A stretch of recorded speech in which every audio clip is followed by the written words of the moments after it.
sumber energi nuklir kita juga punya. Oke. Ya. Jadi satu contoh misalnya ya, nuklir. Nuklir itu waktu saya kuliah dulu, salah satu fakultas teknologi nuklir itu adanya di UGM. Saya kuliah di UGM.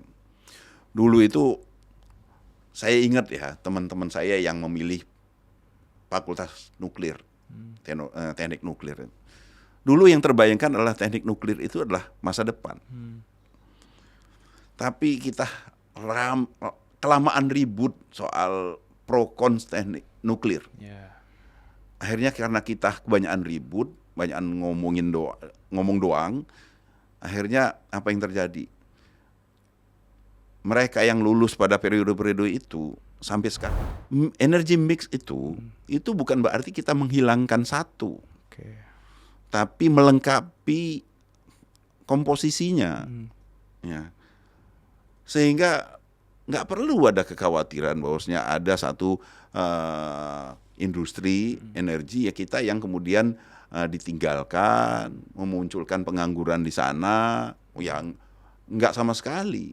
Kita meninggalkan migas misalnya, bukan meninggalkan migas, ya. Kita membangun sumber-sumber energi yang lain, itu adalah untuk melengkapi energi migas. Ya. Sekarang kan migas kita ini kan tanda kutip nggak mampu ya untuk memenuhi kebutuhan energinya kita.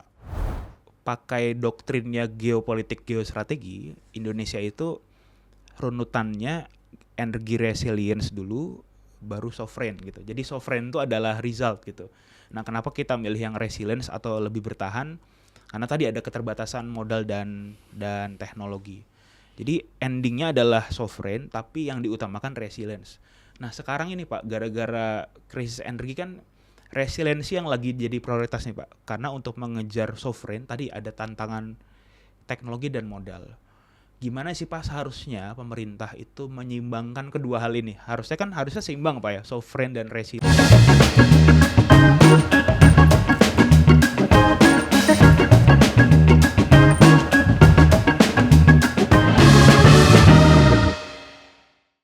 Oke, Pak Peter, tadi kan soal industri rokok nih. Nah, saya mau narik kasus yang sedang hangat sekali nih Pak, yaitu geopolitical shock. Penutupan Selat Hormuz, perang Amerika, Israel, dan Iran. Selat Hormuz ditutup, salah satu titik supply chain penting untuk minyak terganggu, dunia pontang-panting nih Pak. Tapi yang mau saya bahas ke Pak Peter sudut pandang lainnya. Sudut pandang lainnya adalah ada beberapa statement dari pakar, beberapa penelitian yang dipublish bahwa ini tuh momentum bahwa transisi energi itu justru harus dipercepat. Karena udah jelas nih dengan kita tergantung dengan infrastruktur minyak yang ada, supply chain yang ada, kita sangat rentan. Yang mau saya tanya ke Pak Peter adalah gimana nih dari sudut pandang ekonom melihat keadaan transisi energi kita? Kita bicara tentang energy mix udah lama, ya. Dan Indonesia itu adalah negara yang sangat kaya dengan sumber energi. Kita memiliki ragam sumber energi yang luar biasa. Yang saya kira nggak banyak negara yang memiliki kekayaan ragam sumber energi yang seperti kita. Kita mau fosil punya, mau yang mineral kita punya, mau apa? Kita punya gas, kita punya minyak, kita punya batu bara, ya. Dan sumber energi baru terbarukan kita berlimpah. Kita punya CPO, kita punya matahari, kita punya angin, kita punya mikrohidro, sungai, ya. Dan yang lebih luar biasa, yang ini yang menurut saya sangat potensial, kita punya arus laut. Arus laut ya. Saya kira ini udah lama kita bicara tentang energy mix ini. Cuman memang ya yang kita punya juga adalah panas bumi. Ya. Panas bumi kita punya adalah sumber energi yang terbesar termasuk di dunia. Kita sudah bicara tentang energy mix ini udah lama. Cuman kita sadari juga untuk melakukan shifting itu nggak mudah. Kita butuh dua yang paling utama, yaitu kita butuh teknologi, dan yang kedua kita butuh modal, kita perlu uang. Masalahnya dua-duanya ini kita nggak punya. Ya. Nah, sayangnya keterbatasan kita terhadap dua hal ini membuat kita juga tidak berupaya secara maksimal. Kan pelan-pelan harusnya kita lakukan itu. Ya, saya tambahkan lagi juga sumber energi nuklir kita juga punya. Ya, jadi satu contoh misalnya ya, nuklir itu waktu saya kuliah dulu, salah satu fakultas teknologi nuklir itu adanya di UGM. Saya kuliah di UGM. Dulu itu saya ingat ya, teman-teman saya yang memilih fakultas nuklir, teknik nuklir. Dulu yang terbayangkan adalah teknik nuklir itu adalah masa depan. Tapi kita kelamaan ribut soal pro cons teknik nuklir. Akhirnya karena kita kebanyakan ribut, banyakan ngomong doang, akhirnya apa yang terjadi? Mereka yang lulus pada periode-periode itu sampai sekarang ini nggak kepake. Sementara di negara-negara lain pengembangan teknologi nuklir mereka udah sangat jauh. Hanya dikarenakan kekhawatiran kita. Ya. Nah, hal yang seperti inilah yang menyebabkan ada hambatan-hambatan kita untuk memanfaatkan semua sumber-sumber energi kita. Coba bayangkan kalau kita dulu, ya dari dulu itu kita nggak kebanyakan ribut, ya, nggak kebanyakan diskusi, kita eksekusi, kita lakukan, sehingga kita sudah bisa memanfaatkan semua ragam itu. Nah, yang saya kira harusnya kita belajar dari kesalahan masa lalu, ya, untuk sekarang kita mulai, kita take action, semua kekayaan sumber-sumber energi kita itu benar-benar kita realisasikan, sehingga ketergantungan kita terhadap minyak yang kebetulan kita punya tapi sangat terbatas itu bisa tidak lagi menjadi sebuah permasalahan, ya, kita bisa justru mengambil keuntungan dari sana. Saya pribadi sama Tenggara tuh pernah bekerja sama di sebuah penelitian, tapi ini industrinya hulu migas nih Pak. Jadi mungkin kasusnya, konteksnya berbeda. Tapi yang mau saya ceritakan adalah saya di penelitian itu selama beberapa bulan saya mewawancarai kepala-kepala BKAD di Kalimantan dan Papua tuh Pak. Hasilnya adalah salah satu hal yang paling mereka kritisi dari industri hulu migas tuh sangat tersentral ya, karena memang desain industrinya adalah sentralistik. Jadi pusat yang mengatur, lalu kalau ada keuntungan dari lifting migas, daerah ditransfer gitu. Jadi, tanpa mereka tahu ini transfer sekian miliar misalkan itu dari mana, dari presentase berapa gitu, ada problem of transparency. Nah, saya jadi membayangkan nih Pak, kalau memang Indonesia, negara kita mau concern ke transisi energi, entah itu nanti energinya apapun yang kita pilih Pak ya, secara teknologi. Sebaiknya menurut Pak Peter, konsep kebijakannya itu apakah tersentral supaya nggak banyak ribut di daerah yang diskusi hanya di pusat, atau justru terlokal biar energinya kan ada di lokal nih Pak. Misalkan kayak sungai kan adanya ya di daerah gitu. Apakah kita membiarkan mereka punya otoritas lebih untuk mengatur, atau kita atur mereka di pusat? Nah, kira-kira gimana Pak? Sebenarnya kan masalahnya disebutkan oleh Mas Bimo tadi. Persoalannya kan bukan di sentralisasi atau desentralisasinya. Persoalannya ada di transparansinya. Ya. Sekarang ini kita sudah pernah mengalami ya gonjang-ganjing terkait dengan otonomi daerah ya. Yang kemudian pada waktu itu kita menyebutnya munculnya raja-raja kecil, munculnya korupsi di daerah, yang terjadi adalah desentralisasi korupsi ya dan sebagainya, tudingannya yang kemudian menyebabkan desentralisasi yang kemarinnya itu adalah begitu banyak, begitu besar yang dilimpahkan ke daerah, kemudian ditarik kembali ke pusat. Sekarang ini kan arahnya kan menjadi sentralisasi Ya, kembali betul. kan. Tapi itu sebenarnya ada riwayatnya kenapa dia menjadi sentralisasi lagi.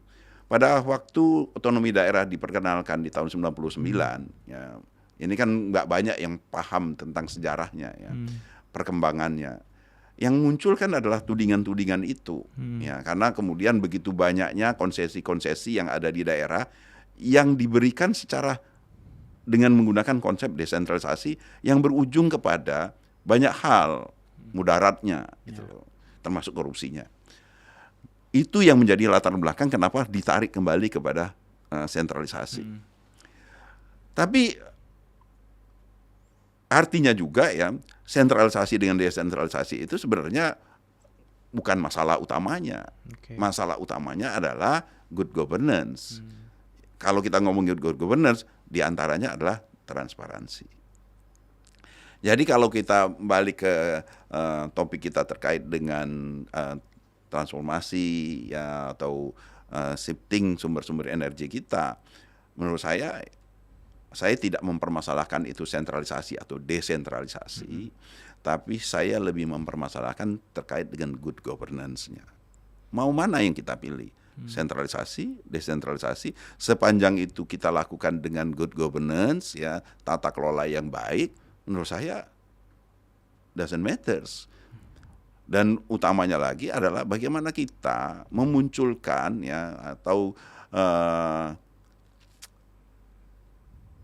bagaimana pengelolaan itu bisa secara maksimal merealisasikan semua potensi yang kita miliki. Ditaruh di pusat tapi nggak dikelola dengan baik, tetap aja semua potensi yang kita miliki itu terabaikan, ya, tidak termanfaatkan dengan baik. Dikelola oleh daerah tapi juga dengan tata kelola yang buruk sudah pernah kita alami juga. Yang terjadi adalah tanda kutip banyak hal yang mudaratnya, ya, yang jelek-jeleknya yang muncul, yang baiknya ya nggak banyak muncul, ya. Tapi kalau tata kelola, anggaplah kita kalau tata kelola migas kan tadi Pak yang saya jelaskan, ya, ada perusahaan K3S, lalu yang mengelolanya SKK Migas, bertanggung jawab ke SDM. Itu kan governance-nya Pak, ya. Kalau soal shifting energi itu ada ininya nggak sih Pak? Ada konstruksinya, ada tata kelolanya nggak sih Pak negara ini? Ya ada, semuanya kan ada tata kelola. Semua yang terkait dengan operasionalisasi, apalagi ini terkait dengan sumber daya, terkait dengan uang yang begitu besar, ya pasti kita membutuhkan sebuah tata kelola yang baik, ya. Yang kita butuhkan sebenarnya kan di sini adalah ini adalah potensi ekonomi yang besar, ya. Yang mana untuk kita bisa merealisasikan potensi-potensi ekonomi yang besar tersebut, kita membutuhkan investasi. Investasi baik itu dalam bentuk modal maupun teknologi. Yang kita butuhkan adalah sebuah, ya, iklim investasi yang baik. Dan iklim investasi yang baik itu salah satu prasyaratnya adalah tata kelola. Tanpa tata kelola yang baik, berarti maka yang terjadi adalah ketidakjelasan. Dan ketidakjelasan itu adalah musuh dari investasi. Orang nggak mau investasi kalau nggak jelas. Tapi kalau kita punya mau itu disentralisasi maupun didesentralisasi, tapi semua aturan mainnya jelas, ya, risiko-risikonya terukur, ya, dengan potensi ekonomi yang kita miliki, saya kira minat investasi bisa kita tumbuhkan. Persoalan yang menjadi hambatan di dalam transformasi energi kita itu bisa kita atasi, ya, yang saya sebutkan tadi kan kita butuhnya adalah teknologi dan modal. Tapi kalau kita tidak benahi iklim investasi kita, ya kita nggak bisa. Ya memang misalnya untuk membangun pembangkit energi listrik panas bumi misalnya, itu kan sangat mahal. Kita butuh teknologi yang kita nggak punya, berarti kita harus impor juga. Ini kan nggak mungkin kita wujudkan kalau kita tidak punya tata kelola yang baik, ya, sistem yang bisa menjamin bahwasanya investasi tersebut akan memberikan keuntungan yang cukup. Ya nggak mungkin kan. Demikian juga dengan sumber-sumber energi yang lain seperti mikrohidro ataupun yang lebih besar misalnya arus laut. Ya. Saya kira itu yang harus kita perjuangkan, bukan bicara tentang sentralisasi atau desentralisasi. Karena menurut saya itu nggak terlalu matters. Yang lebih matters adalah bagaimana kita memperbaiki tata kelola kita, terutama di bidang energi, agar supaya memberikan sebuah kepastian, mengurangi risiko-risiko. Oke. Nah kalau begitu Pak, ada pengalaman saya yang saya mewawancarai beberapa pengusaha energi fosil Pak, waktu penelitian sebelumnya ini, yang ke daerah-daerah itu. Saya juga mewawancarai berbagai bupati yang di daerahnya memang daerah penghasil migas. Nah ada sentimen nih Pak di situ terhadap transisi energi. Jadi sentimennya adalah nanti kalau transisinya terlalu cepat, pertama industri lama itu kehilangan daya saing. Bagaimana nih tata kelola negara untuk mengatur ini? Lalu sentimen yang kedua adalah nanti kalau industri lama kehilangan daya saing, maka akan ada pengangguran di sektor yang lama gitu. Nah, bagaimana tanggapan Bapak?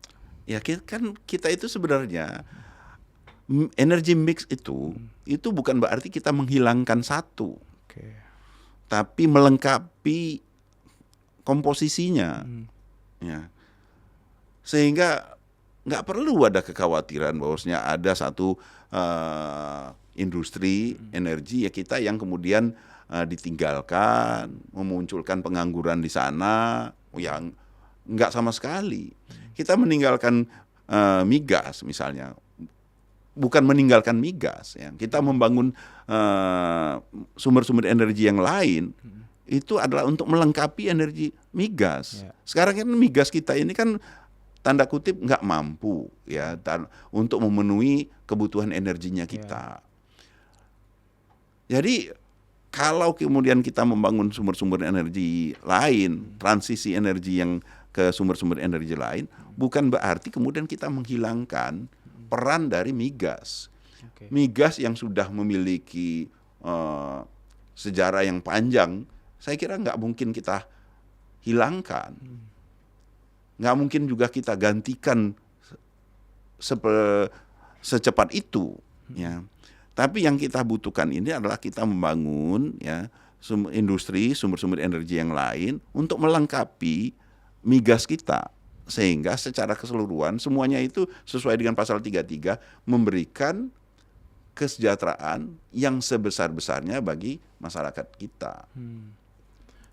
Kalau saya masuk ke perspektifnya lebih ideologis nih Pak. Jadi argumen-argumen Pak Peter kan sebenarnya arahnya itu ke energi sovereignty kan Pak. Ya. Jadi supaya kita berdaulat dengan energi yang ada. Nah kalau pakai doktrinnya geopolitik geostrategi, Indonesia itu runutannya energi resilience dulu, baru sovereign gitu. Jadi sovereign itu adalah result gitu. Nah kenapa kita milih yang resilience atau lebih bertahan? Karena tadi ada keterbatasan modal dan teknologi. Jadi endingnya adalah sovereign, tapi yang diutamakan resilience. Nah sekarang ini Pak, gara-gara krisis energi kan resiliensi yang lagi jadi prioritas nih Pak. Karena untuk mengejar sovereign tadi ada tantangan teknologi dan modal. Gimana sih Pak seharusnya pemerintah itu menyeimbangkan kedua hal ini? Harusnya seimbang Pak ya, sovereign dan resilience itu. Itu butuh waktu. Yang kita butuhkan waktu, ya. Karena untuk menuju energi sovereign tadi, ya, yang artinya kita benar-benar mengoptimalkan semua sumber-sumber energi kita, itu membutuhkan waktu, membutuhkan uang, membutuhkan teknologi, ya. Dan prosesnya itu panjang, termasuk dalam hal ini memperbaiki tata kelola yang bisa mendukung iklim investasi kita di bidang energi. Nah, sembari kita menuju ke sana tadi, saya setuju ya ketahanan energi kita yang harus kita perbaiki. Nah, ada satu transisi energi yang menurut saya yang bisa dilakukan, ya, yang saya kira kita lupakan. Sebenarnya kita punya sumber energi biomasa. Ya, dan ini yang saya sangat sayangkan, kita melakukan transisi energinya agak kebalik di sini. Ya. dulu ya masyarakat kita itu terutama di pedesaan, di kota-kota kecil, ya, termasuk misalnya kampung halaman saya, itu kita biasa pakai kayu bakar, ya. Tapi kita dorong, ya, dengan kebijakan kita, mereka melakukan transisi. Yang biasa pakai kayu bakar, kita dorong menjadi terbiasa pakai gas. Itu transisi energi juga. Yeah. Tapi kebalik, yang membuat kita justru semakin nggak memiliki resiliensi. Oke, make sense. Ini yang kalau kita bicara tentang resiliensi, ayo kita balik ini, kita ubah kembali ya, memanfaatkan biomasa yang kita punya, memanfaatkan kayu bakar yang berserakan di halaman kita, gitu loh. Saya sedih ya Mas Bimo ya, saya pulang ke kampung saya. Yang terjadi di kampung saya, masyarakatnya antri gas melon. Gas 3 kilogram. Masya Allah.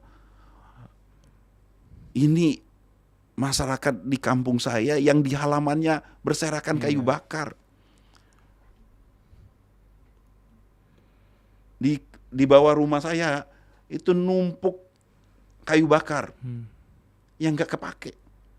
Karena kita pakai gas.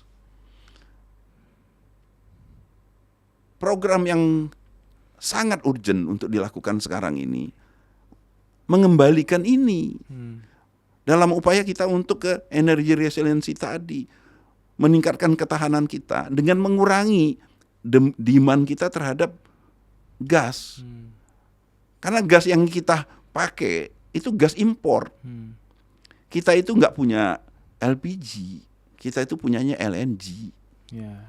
Ya, ini yang harus kita shifting yang seperti ini yang seharusnya dilakukan urgent, dilakukan dalam waktu jangka pendek. Ya, kita harus mengurangi penggunaan LPG, kembali menggunakan apa yang kita punya. Pertama yang kita punya adalah biomasa. Yang kedua kita punyanya LNG.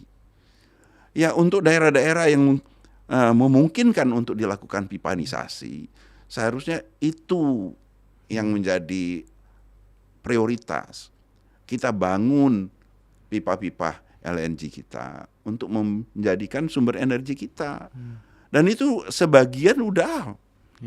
Yang dilalui oleh pipa gas PGN itu kan banyak daerah-daerah seperti di Perumnas di Durian Sawit itu saya menggunakan LNG, pipa gas itu.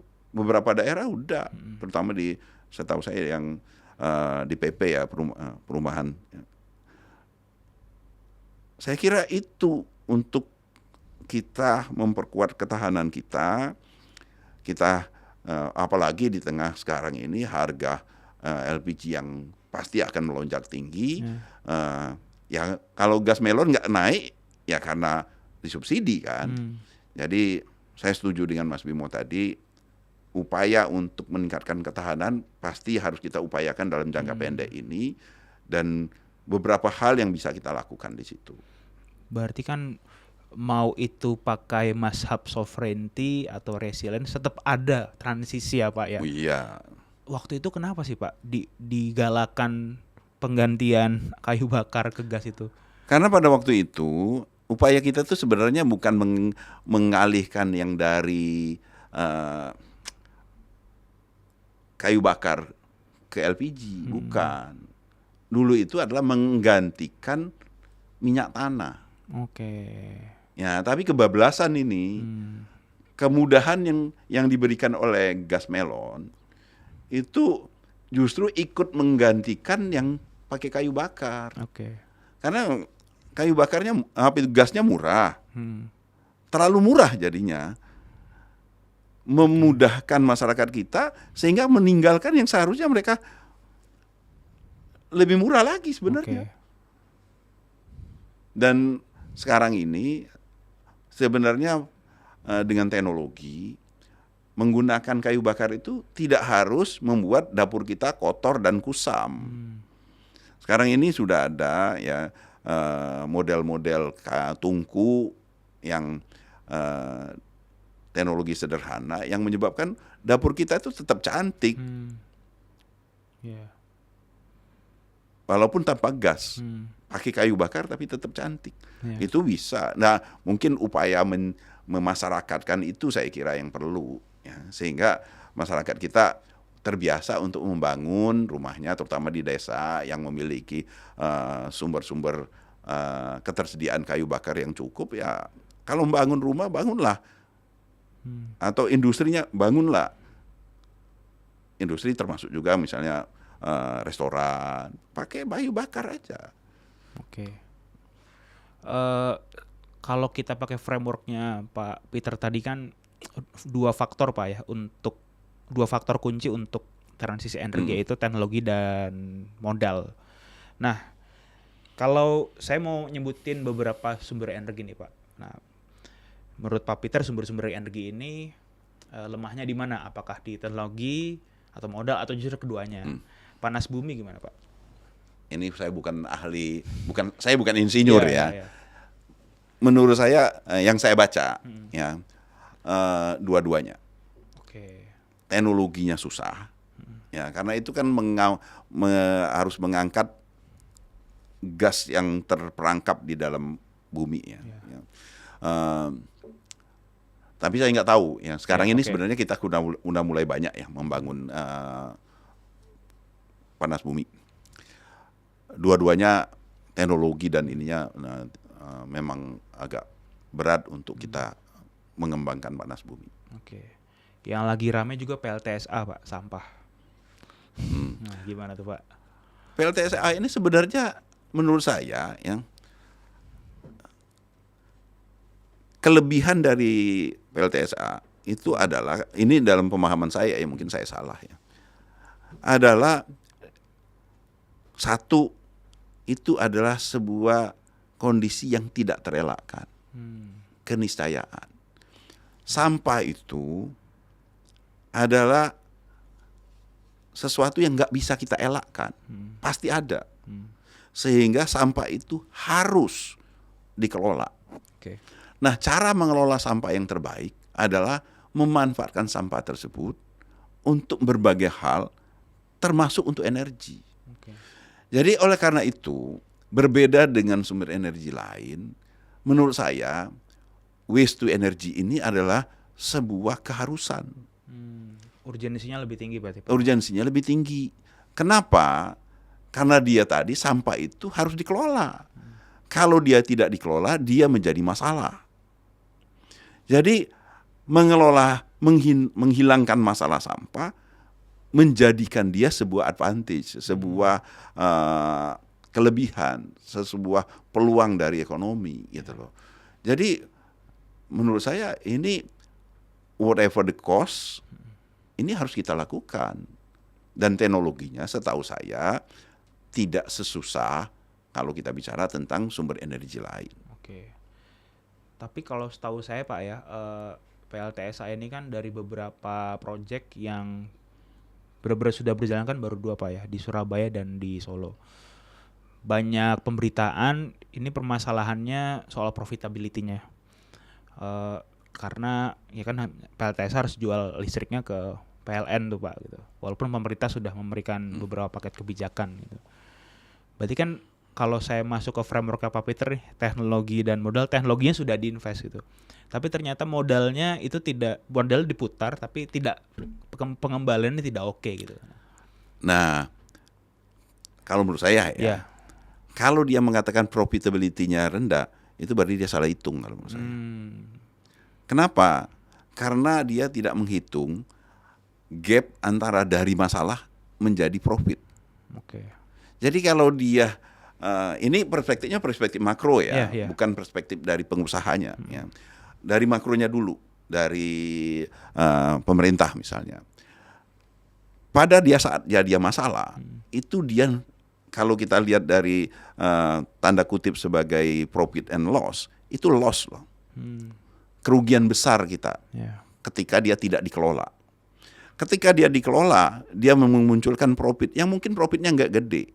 Jadi dilihat jangan hanya dari sekitar angka profitnya, tapi lompatan dari loss menjadi profit, gapnya itu yang sangat besar. Oh, oke.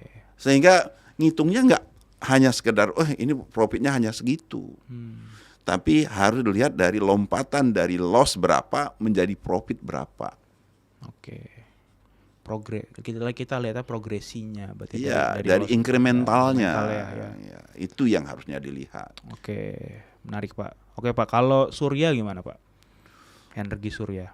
Energi surya saya kira ya ini memang kita balik ya, PLN sempat dulu menjanjikan mereka yang pasang panel surya itu bisa dapat duit dari PLN. Kemudian kan berubah menjadi pendekatannya panel ini yang punya panel sekedar bisa menghemat untuk dirinya sendiri. Karena memang bagi PLN dia sudah oversupply. Oke. Ya. Nah, menurut saya ini tetap masih bisa dilanjutkan karena dalam konteks yang kita bicarakan tadi, teknologi dan biaya, menurut saya panel ini yang paling terbaik ya. Oke. Karena dia size-nya bisa kecil dan nggak terlalu mahal. Oke. Ya, teknologinya udah tersedia, tinggal pasang. Ya, untuk skala rumah tangga, untuk skala industri, untuk skala yang lebih besar itu sangat memungkinkan untuk dilakukan. Jadi dan kita punya sumber energi surya ini kan hampir nggak ada batasnya gitu loh. Ya. Jadi kita tiap hari panas. Ya. Saya sendiri menggunakan panel surya di rumah. Jadi menurut saya ini salah satu yang bisa kita galakkan juga. Ya, kita dorong mulai dari skala rumah tangga, skala industri kecil, menengah, sampai skala industri besar. Ini kesempatan untuk kita menuju kepada energi resilience tadi. Oke. Satu lagi energi yang juga kita sangat kaya Pak, hydro. Gimana Pak menurut Bapak? Nah, hydro ini memang kita kaya ya. Hydro ya yang bukan di laut ya. Ya. Kalau hydro kan kita bicara tentang di sungai. Kita punya, tapi nggak sekaya itu. Saya pernah masalahnya mencoba untuk menggali soal ini ya. Potensi kita agak tersebar ya, terutama untuk di daerah-daerah kecil itu nggak banyak. Cuman seingat saya ada Ibu Mumpuni kan yang sangat menjadi tokoh ya, penggerak di dalam mikrohidro ini. Menurut saya kalau untuk skala kecil, misalnya untuk daerah-daerah yang kebetulan memiliki potensinya, ini juga sangat bagus untuk dikembangkan karena teknologinya relatif sederhana, biayanya juga nggak begitu besar. Cuman ini memang terbatas pada daerah-daerah tertentu yang memiliki potensi, ya, karena dia harus memiliki perbedaan elevasi yang cukup sehingga bisa menjadi dibangun pembangkit listrik tenaga mikrohidro ini. Berarti harus localized Pak ya? Harus localized ya. Nggak bisa skala besar langsung gitu ya. Memang namanya mikrohidro memang nggak banyak yang dipergunakan untuk skala besar. Umumnya setahu saya itu digunakan misalnya untuk 1-2 desa ya. Oke, terima kasih Pak Peter atas waktunya, atas ilmunya, atas insight-nya. Personally saya sangat menikmati Pak sesi ini karena Bapak menjelaskan itu nggak hanya layer teknis dan kebijakan, tapi tadi ada berangkat dari level filosofikalnya dulu tuh, yang apa soal menerima dan melindungi. Jadi ini diskusi yang sangat terstruktur, konstruktif. Semoga juga penonton mendapatkan manfaat yang sama. Semoga. Terima kasih Pak Peter. Sampai jumpa di Tenggara Talk Energy Insight. Siap. Terima kasih Pak.